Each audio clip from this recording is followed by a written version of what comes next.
So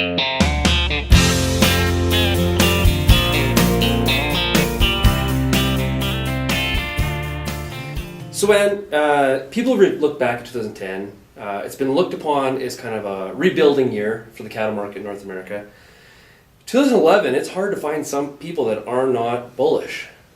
Are we too bullish for 2011 in the cattle market?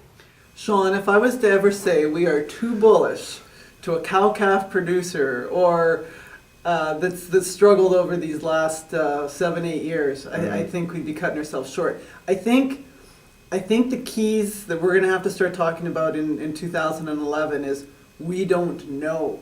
Right. We don't know. There's going to be some wild swings. She's going to be wild and woolly is what I said to one fellow yesterday. It's going to be all over the map. Don't double guess yourself. Don't think you know, but things do look better. But to just sit back and say it's going to be handed to me on a silver platter, I think that might be cutting yourself a little too short. Do markets look better? Absolutely. Are there going to be some nasty surprises? Absolutely. Right. So obviously one of those surprises, a lot of talk about the bullishness of things like corn. Seems like the Canadian dollar, of anything, seems to be the one that people think is probably the most stable of it. All of this volatile disaster. But what are some of the things that we need to sort of keep our eyes out for, that, or what's the first thing that you think may sort of put a stop sign on this bullish behavior? Well, there's no question you've hit one of the key ones on the head, being feed costs or grain prices. And again, it's going to depend on where you are in this industry as to how much certain things are going to matter to you. So if you're a grassroots producer, for example, and you're going to get moisture this year, and which it sure looks like in Western Canada that's the case, and those kinds of things, the dugout's going to fill and the grass is going to grow and calf prices are going to go up, and you don't have the same kind of cost scenario risk that, say, a cattle feeder or a finisher might have. So I would suggest, of course, first of all, for a lot of those margin players, it's going to be feed costs. On the flip side then as well, we're also going to be looking at significantly higher costs on the feeder cattle side. So the cost, everything's going to go up. We're pretty sure we're going to sell fat cattle higher as well, but it's that margin argument. Do you think that 2011 is setting up better for the rancher or for the feeder? I think it's going to set up better for the rancher, simply because I see all prices moving higher. And of course, we tend to call or refer to him more as a fixed cost operator versus, and I know there's obviously moves in the energy costs and fuel and diesel and all that kind of stuff, and to a certain degree, grains as well. But again, if he gets the moisture and he gets a forage crop and the dugout fills and prices move like we think they're going to be, he's more of a fixed cost operator than, for example, our margin operators.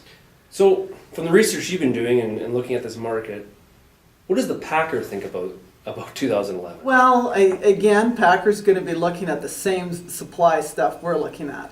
So and again, he's a margin operator, even with a smaller window than our cattle feeder that's going to own the cattle for 6 to 8, 9 months, whatever. Right. So he's even got a smaller window to flip that and make a margin. So smaller supplies here. He's already getting a lesson here early in 2011 that these cattle are going to cost more money. What we've seen so far some success in happening is those prices are being turned around and passed along at higher level at the wholesale level. We've seen the cutout both in US and Canada moving higher along with this. Have they kept fully in step? No, but it looks like they're marching at the right direction. The next thing, and we haven't seen this happen yet, is then that wholesale price getting passed along. The retailer at some point is going to have to pass it along to the consumer. That's where I think we have a lot of question marks. But I think the other thing, and we're going to talk about this today at the conference, is that this is beyond domestic markets anymore.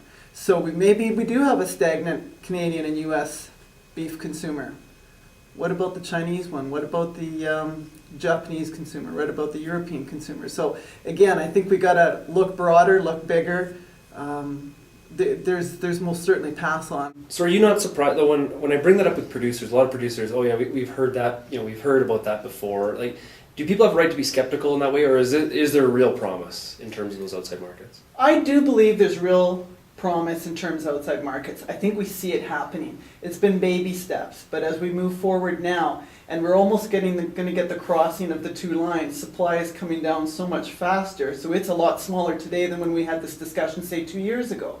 So supply is even that much smaller. At the same time, we've had global beef demand continuing to increase in those past 2 years. So you're right, I can understand the skepticism that's been out there. I'm one of them, right? Because we've been talking about it, it's just not happening. But now as those two lines come together, I do truly think we're going to see it. But are there surprises that can be on that front? Absolutely. So we can talk about foreign animal disease, we can talk about trade barriers, we can talk about political issues, North and South Korea. You know, the markets were limit down about a month ago when there was political issues in those two countries. So you can't do anything about those. And so that's, I guess, where I think we still have to be cautious. For me, one of the examples I use is there's been a lot of good stories written about the EU free trade agreement. And I'm still amazed a little bit as far as how negative some producers are about that in terms of it'll never have an effect, or it'll never come to fruition, or it'll never have an impact on my farm. And so there seems to be real skepticism out there in some camps in terms of our ability to trade.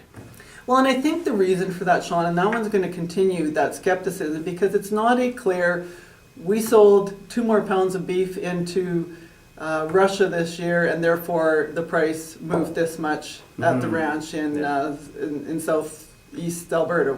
So it's a very tough connection to make.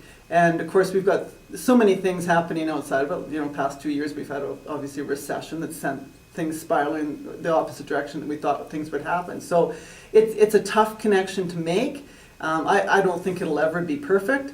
But overall, I think the philosophy of moving more product into new markets, and especially getting more value for some of the cuts we can't get value for here in North America, can only be a good news story. Overnight, no. Next month, maybe not. But I continue to see, and I think it was a critical part in the progress, especially in the second half of 2010. And I think looking at data as we go forward here, barring these surprises that can happen from left field, so I'm not suggesting that everything's perfect, but from where we sit today, more beef is getting traded. So if you were to predict how you would feel at the end of 2011, do you think that you will look back and will say, boy, we were right, this was a really good year, or do you think there's a potential here that we're maybe, how do you think we're going to look back at We this? have to be very careful predicting or defining good, a very good year. It's all relative. Prices could be record high for a cattle feeder, and he makes no money. How will we feel about the margins at the end of the year? Why did you have to ask me that question? That's where I think the concern is. Okay. That's where I can see, I think, and that's been kind of one of my lecture points to a lot of my customers, is as prices move higher, be careful about that margin. We can get some nasty surprises on either side, price or production risk. So I do think at the end of 2011, we might not be talking about the positive margin story we had in 2010. Will prices be higher? I'll bet you a donut. Okay. I don't like, how about a coffee? Okay, a coffee. Okay, Anne, we'll talk to you again soon. Okay.